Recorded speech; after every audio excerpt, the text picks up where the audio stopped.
All is mind, the universe itself is thought. Corpus Hermeticum. What if I told you the life you're living isn't your true purpose at all? That the goals you chase, the happiness you fight for, the trophies you dream of, are nothing but shadows on a wall. In less than a minute, you'll see why even kings, saints, and geniuses admitted they felt empty, because they were asking the wrong question. You weren't born just to survive, to hustle, or to win applause. You were born to remember something timeless, something that can't be lost when the spotlight fades. Stay with me, because once you hear this, the meaning of your entire journey may never look the same again. Most people spend their whole lives chasing goals the way a child chases waves on the shore, excited, but never catching more than foam. One dream is reached, and suddenly it dissolves, leaving only the hunger for the next. Fame, money, pleasure, they sparkle like light on water but vanish as quickly as they appear. Even when we make it, we feel something's missing, a silence under the applause. Haven't you ever wondered why fulfillment fades so fast? Think of the stories you've heard: millionaires who confess loneliness, artists who feel empty despite success, or athletes who spiral after the medals stop shining. They teach us that the game of more is endless, a spiral without a center. The truth is, happiness slips away not because we don't try hard enough, but because we're asking the wrong question. Instead of asking, "How can I be happy?" shouldn't we be asking why happiness always feels incomplete? Ancient wisdom whispers that life is not about the trophies we collect, but about alignment with something eternal, something that doesn't break when circumstances shift. It's like tuning an instrument. The strings may vibrate differently depending on the song, but harmony comes only when they're in resonance with a deeper order. That's what the sages called the mind of the cosmos. If everything is mind, then aren't we meant to learn how to think in rhythm with it? Now pause for a breath, literally. Inhale deeply, feel your chest rise, then exhale and notice the space that follows. That gap, that silence, holds more truth about your purpose than any gold medal or title ever could. Inner clarity doesn't need a stage, it needs attention. And in that moment of attention, don't you sense that life is asking you to remember rather than to achieve? When we shift perspective like this, the search for purpose stops being a frantic sprint and becomes a walk through a hidden garden. Every leaf, every breeze carries meaning, not because it's spectacular, but because your awareness makes it alive. That's the paradox. Meaning doesn't come from stacking experiences but from realizing the field in which all experiences unfold. So, could it be that purpose was never outside you to begin with? Stay with me, because what comes next is even more surprising.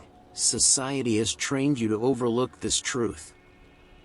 From school to social media, you've been conditioned to chase happiness as if it were life's finish line. But what if the very act of chasing is what keeps it running away from you?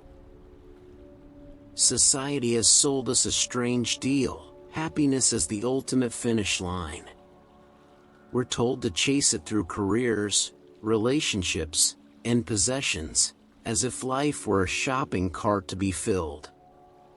Yet, the harder we push, the emptier the cart feels when we get home. It's like drinking salt water. The thirst only grows. Why does the very thing we're told to pursue slip through our fingers the moment we reach for it? Psychologists call it the happiness paradox. The more we obsess over being happy, the less happy we feel. You've probably felt it, scrolling through social media, seeing curated smiles, and suddenly believing everyone else is living a brighter life than you. It's an illusion, a mirror trick that makes your own reflection look smaller. The question is, how much of our discontent comes not from what we lack, but from the constant comparison that blinds us? Even when we win the game, the feeling fades quickly. A new car smells amazing, for a week. A promotion excites us, until the stress piles on again. This is hedonic adaptation, the mind's way of resetting to zero.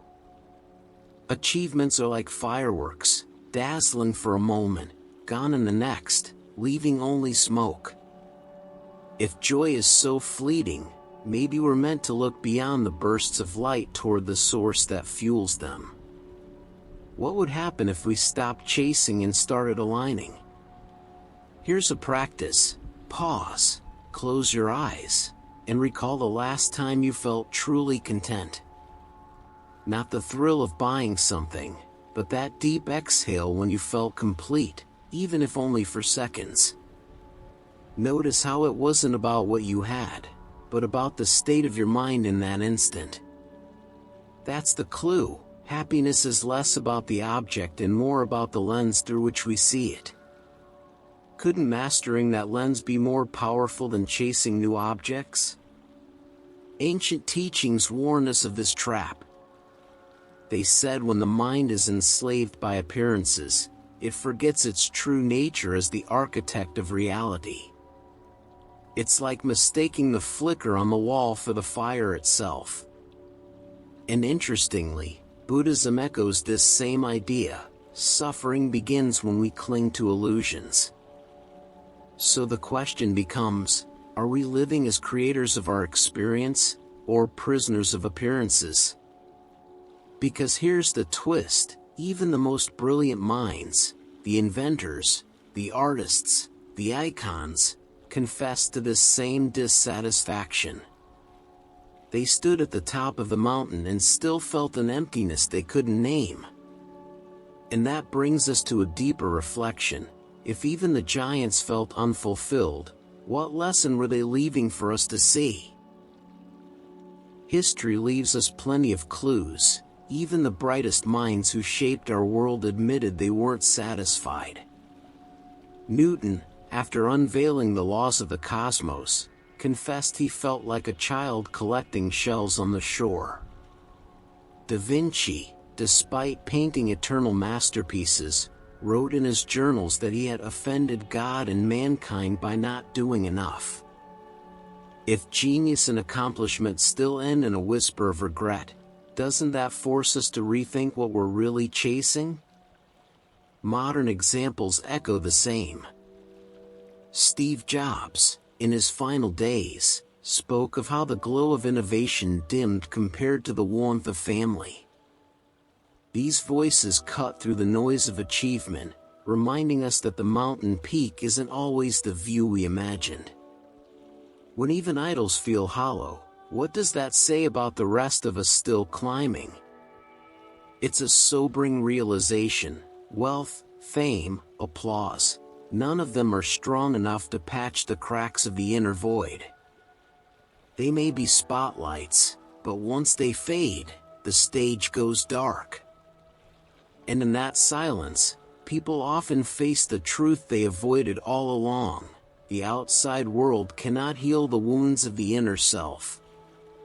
Isn't that the very reason so many burn out just when they seem to have it all? Hermetic wisdom explains this with startling clarity. Thoth taught that confusing external symbols for inner mastery is like confusing a map for the territory. You can collect awards, but they won't tell you who you are. True fulfillment comes from remembering the eternal self, not from juggling the shifting masks of the material world. And once you see that, doesn't the script of success look more like theater than truth? Here's a thought experiment. Imagine waking up tomorrow with everything, money, fame, power, but stripped of memory, love, or awareness.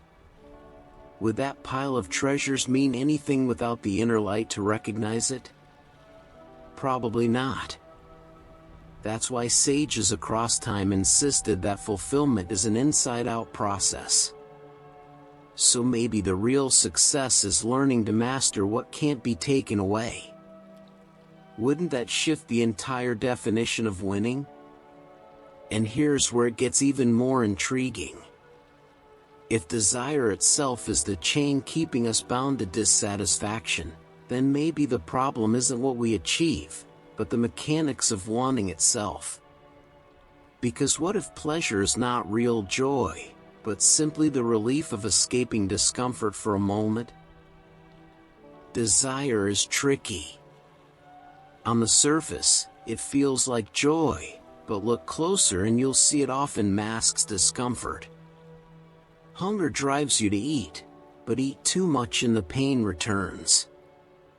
The same happens with money, validation, or even love. The momentary high collapses into the next craving. It's like being caught on a pendulum, always swinging, never still. Doesn't it feel like chasing fire that always burns out in your hands? Thoth described this endless cycle as chains that bind the soul. He revealed that craving doesn't liberate, it ties us tighter to illusions that keep us spinning. Buddha echoed it centuries later, teaching that what we call pleasure is only a temporary relief from pain.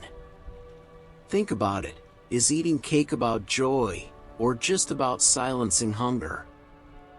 The same rhythm plays out with every desire, up, then down. And isn't the repetition itself the trap? Modern psychology confirms this wisdom. Addictions, whether to substances, screens, or approval, are not about the object but about escaping discomfort. The relief becomes the hook, not the reward itself. This explains why the lottery winner often ends up depressed, or why binge watchers feel drained instead of alive. The principle of rhythm explains it clearly. Every high is followed by a low. Unless the mind learns to rise above polarity, how could we ever break the swing? Here's a short practice. Close your eyes and picture a flame in your chest. With each inhale, see it grow brighter. With each exhale, see the smoke of craving dissolve into the air. Notice how stillness follows, like the pause between musical notes. That pause isn't empty, it's freedom. If you can train yourself to savor the pause rather than chase the flame, wouldn't desire finally lose its grip on you? The fascinating part is this: desire itself isn't the enemy, it's the teacher. Each craving points out where we're still seeking outside what can only be found within. The alchemist doesn't destroy fire, he learns to use it for transformation. So the real art is not suppressing desire but elevating it, turning the restless spark into a steady light of purpose. And isn't that a more powerful way to live? Because if desire is the root of suffering, then the next step is obvious. How do we break free from its grip? That's where the Four Noble Truths step in, offering not just diagnosis, but a map to liberation. But here's the twist: you'll see how they line up almost perfectly with Hermetic Law. Curious to see how two worlds, separated by centuries, spoke the same truth? Centuries ago, Siddhartha Gautama sat beneath a tree and realized that life, no matter how sweet, always carried a thread of dissatisfaction. This became the first noble truth: suffering is woven into existence. It's not a punishment, it's simply the way things are. Everything changes, everything fades, everything slips through our fingers. The real question isn't why me, but what does this impermanence teach us? The second noble truth revealed the culprit: craving and aversion. We cling to what we like, push away what we dislike, and the tug-of-war keeps us restless. Hermetic wisdom describes the same cycle as polarity, swinging between extremes without ever mastering them. When you pause and watch your own mind, haven't you noticed how quickly it jumps from "I want this" to "I hate that"? And isn't that the rhythm that keeps us bound? Then comes the third truth, the breakthrough. If craving causes suffering, ending craving opens the door to freedom. Imagine dropping a heavy backpack you've carried for years. Suddenly, your steps feel light. This is nirvana, not a place in the clouds, but a state of mind unburdened by grasping. Hermeticism mirrors this insight, teaching that when the mind remembers its divine source, illusions dissolve like mist. Isn't that the freedom we all crave beneath every other craving? The fourth truth points to the path forward, the Noble Eightfold Path. It's practical, not mystical. How you see, speak, act, and live becomes the ladder to liberation. Each step refines awareness, strengthens clarity, and brings the mind back into balance. And doesn't this sound strikingly similar to the Hermetic student's discipline of shaping thought, speech, and will to align with cosmic law? Different language, same underlying science.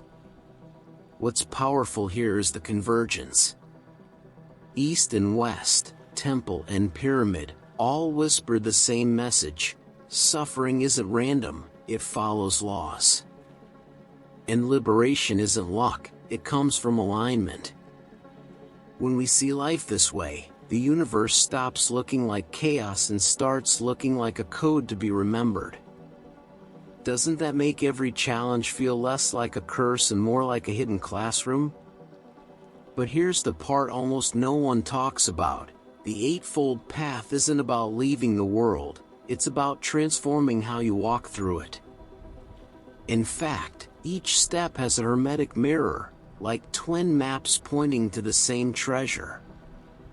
Wouldn't you like to see how this path unfolds in modern life, and how it mirrors the adept's discipline? The beauty of the Eightfold Path is its simplicity. It doesn't demand you abandon life but asks you to live it more consciously. Right view is the first step, seeing that life is impermanent and that suffering has causes. It's like adjusting a camera lens. Once you focus correctly, the blur clears and reality sharpens.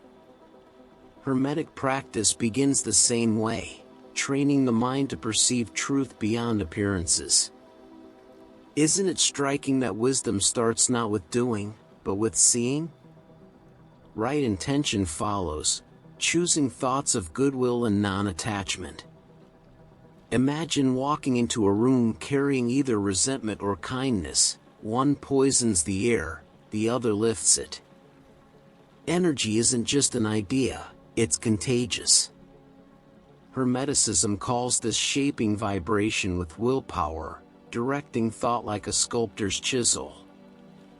If your daily intentions shape the frequency of your life, what frequencies are you unconsciously broadcasting right now? Right speech, right action, and right livelihood anchor the path in ethics. They remind us that words ripple, actions echo, and professions either uplift or corrode the soul. It's not about moral policing but about energy hygiene. Every lie, every harmful act muddies the current we live in. Hermetic adepts knew this well. Speech is vibration, action is polarity, livelihood is alignment. What would change if you saw your work not as income, but as a channel of frequency?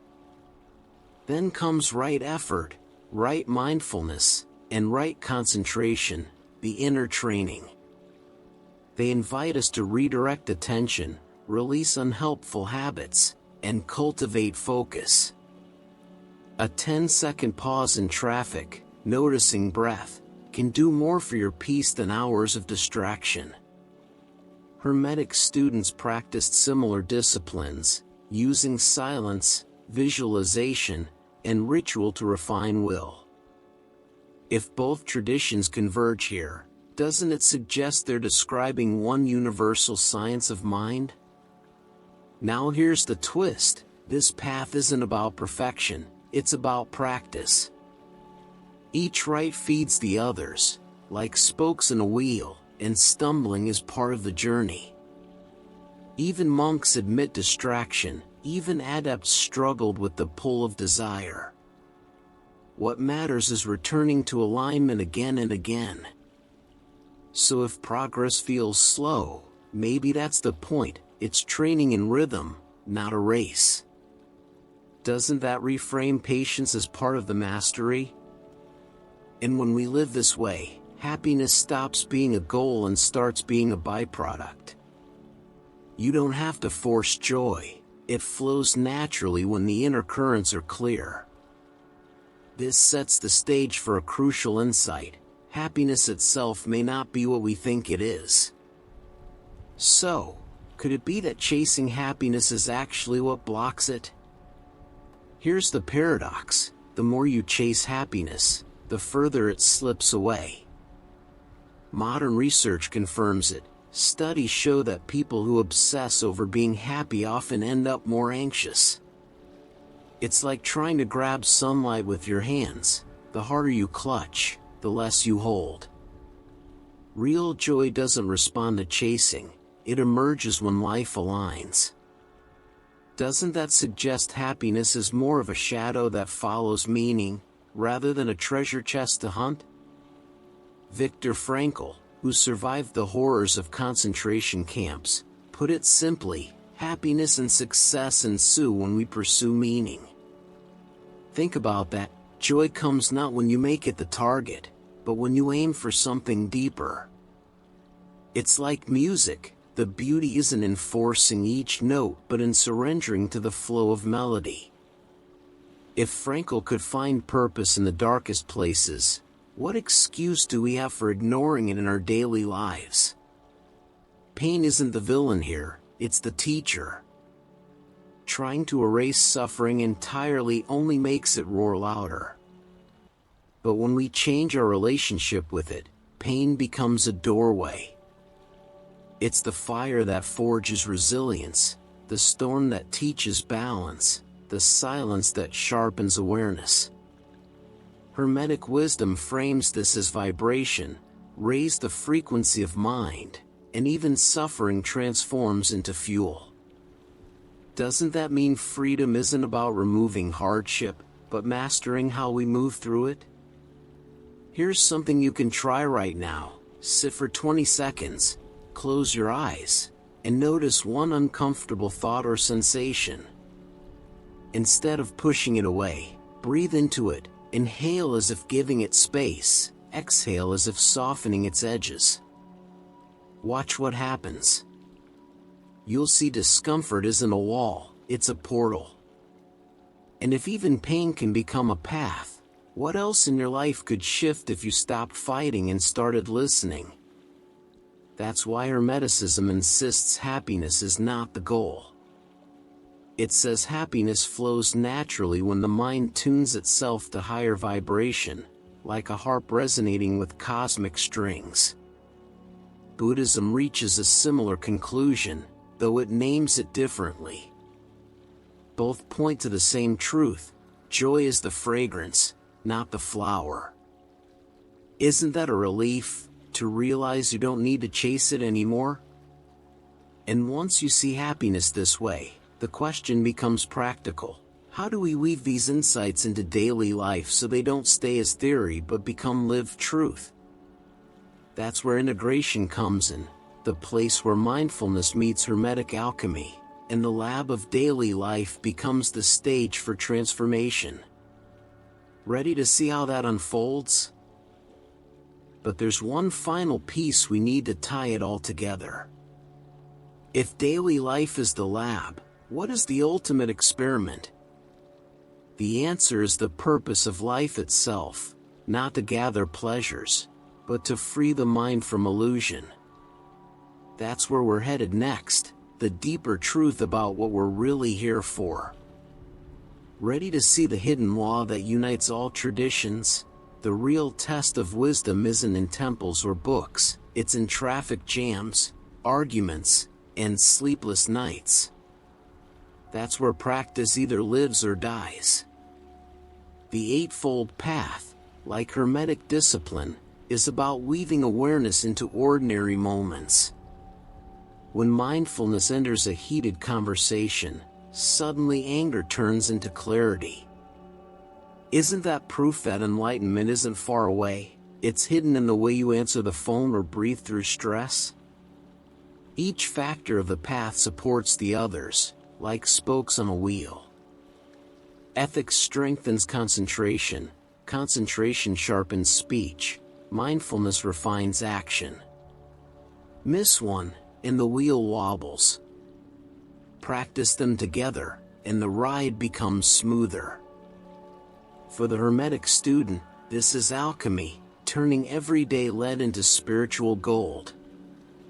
So the grocery line or a stressful deadline isn't an interruption, but raw material for mastery. What if every challenge in your life was a secret lesson? Practical results appear quickly. You become less reactive, more joyful, more resilient in the face of loss. Relationships soften because your words carry less sting, and work feels lighter because your intention steadies the flow. It's not about escaping life, it's about stepping into it with a new vibration. Doesn't that make daily living less of a survival test and more of a laboratory for transformation? Here's a simple exercise. Next time you're stuck in traffic, instead of tightening up, breathe slowly and notice the sensation of your hands on the wheel. Imagine each exhale spreading calm across the car like ripples on water. You'll discover peace doesn't require silence or meditation cushions. It can bloom in the middle of chaos. And if peace is portable, doesn't that mean freedom is already within reach? This is where Hermetic and Buddhist wisdom meet. Both insist that the mind shapes reality, and daily life is where you practice the science. Thoth called it aligning with the divine mind. Buddha called it walking the path. Different words, same truth. Transformation is not abstract, it's lived. And if you can live it in traffic, you can live it anywhere. Isn't that the kind of power we're all secretly seeking? Here's the hidden law you were waiting for. Life's true purpose isn't about collecting pleasures or escaping pain. It's about remembering who you are beyond illusion. Take a deep breath, because this is the moment the veil begins to lift. Feel the silence after your exhale, that stillness you often overlook. That space is the doorway. Every path, from the Buddha's silence to Thoth's science of vibration, points back to the same truth. Liberation is not a dream for saints, it's a discipline for anyone willing to align thought, breath, and action with the eternal order. So now you know, life's purpose isn't about stacking pleasures or chasing applause. It's about breaking the illusion and stepping into freedom. That freedom comes when you master the rhythm of your own mind, when you see suffering not as punishment but as the raw material of transformation. Every moment, even the hard ones, can be turned into gold if you dare to practice. And here's the challenge. Don't let this just be another video you scroll past. Breathe with it, live it, test it in traffic, in arguments, in quiet nights alone. The more you practice alignment, the lighter life feels. If this message resonated with you, subscribe now, turn on the bell, and share this with someone who's still caught in the chase, because they need this reminder too. I want to hear from you. What's the one word that comes to your mind right now? Leave it in the comments. It may be the key someone else needs to see today. Your voice matters, and you might inspire more people than you realize. And remember, this is only the beginning. The next video waiting on your screen dives even deeper into the hidden laws that shape reality. Don't miss it, because once you understand those laws, you'll never see life the same way again.